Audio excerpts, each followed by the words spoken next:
And distance का question है class 10 CBSE. Question क्या बोल रहा है? A tower stands vertically on the ground from a point on the ground 15 metre from the foot of the tower. मतलब आपका एक टावर है जो कि आपका एक पॉइंट से 15 मीटर दूर पर स्थित है। The angle of the elevation of the top of the tower is 60। तो मतलब जब हम इसको बॉटम से उस जो टावर है उसके टॉप में देखते हैं तो आपका जो एंगल ऑफ एलिवेशन बनता है वो बनता है आपका 60 डिग्री का। तो आपको find the height of the tower, आपको मीनार की या टावर की हाइट निकालनी है। तो सबसे पहले हम डिस्कस करेंगे कि एंगल ऑफ एलिवेशन मतलब इसको हिंदी में बोलते हैं उन्नयन कोण क्या होता है। तो सपोज करें कि ये एक पॉइंट है या हम यहाँ पर खड़े हैं, हमारे सामने एक बिल्डिंग दिख रही है। मान लें हम ये एक बिल्डिंग बना दिया हमने, इसको नाम दे दिया हमने ए और बी, ये हमने इसको नाम दे दिया। हम इस पॉइंट पर खड़े हैं और हमने इसको दे दिया यहाँ पर, ये सी पर हम खड़े हैं।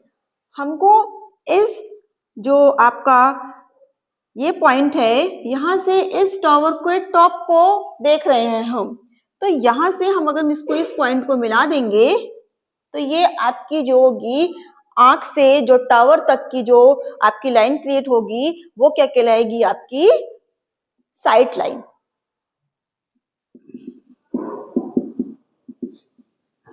और जहां पर आपका एंगल बन रहा है तो किस पर बेस बन रहा है? ये आपकी जो हॉरिजॉन्टली, ये जो आपकी बेस लाइन होगी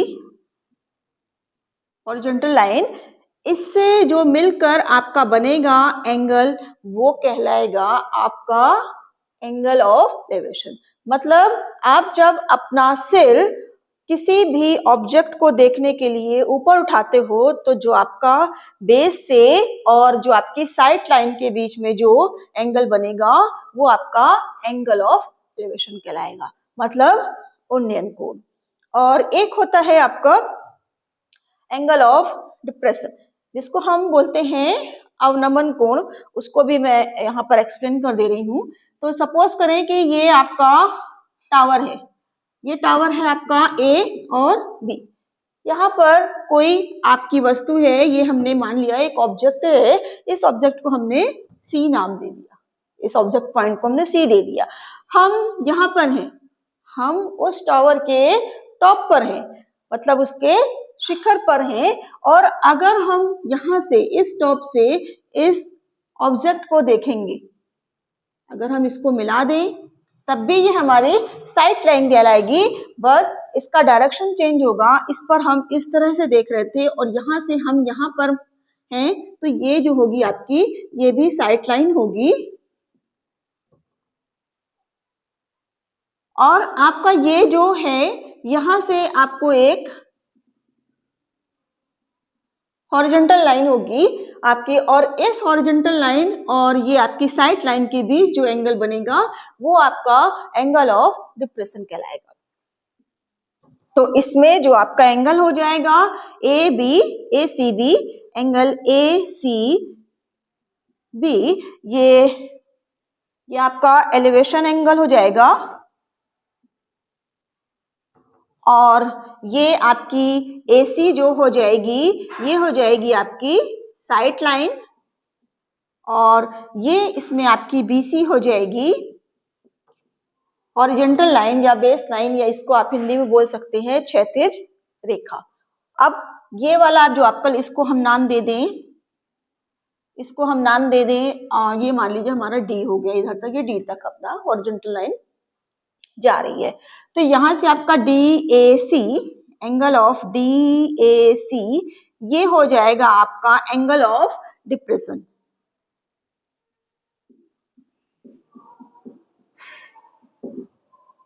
ओके, और यहां से AD ये हो जाएगी आपकी हॉरिजॉन्टल, और आपकी AC हो जाएगी आपकी साइट लाइन। तो ये हो गया आपका उन्नयन कोण और ये यहां से हो गया आपका अवनमन कोण, angle of elevation and angle of depression.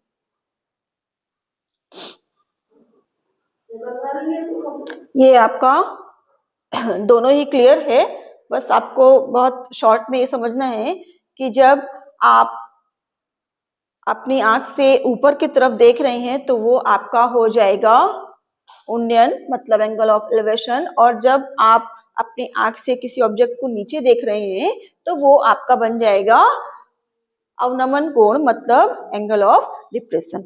अब चलते हैं अपने क्वेश्चन में। अपना क्वेश्चन क्या बोल रहा था वो तो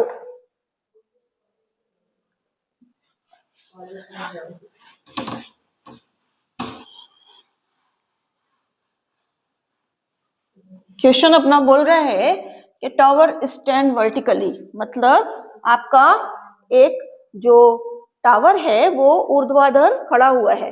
मान ले हमने यहाँ पर एक टावर बना दिया है ए बी, ए और बी। आपको क्या बोल रहा है इसमें, यहाँ पर एक पॉइंट है, ये एक पॉइंट है आपका जो कि इस टावर से कितने दूर है 15 मीटर। ये हो गया आपका 15 मीटर। और आपको क्या बोल रहा है द एंगल ऑफ एलिवेशन, मतलब आप जमीन से ऊपर देख रहे हैं तो यहां से ये आपका हो गया एंगल ऑफ एलिवेशन, ये आपका 60 डिग्री दे रहा है और ये पॉइंट है आपका, हमने इसका नाम दे दिया सी।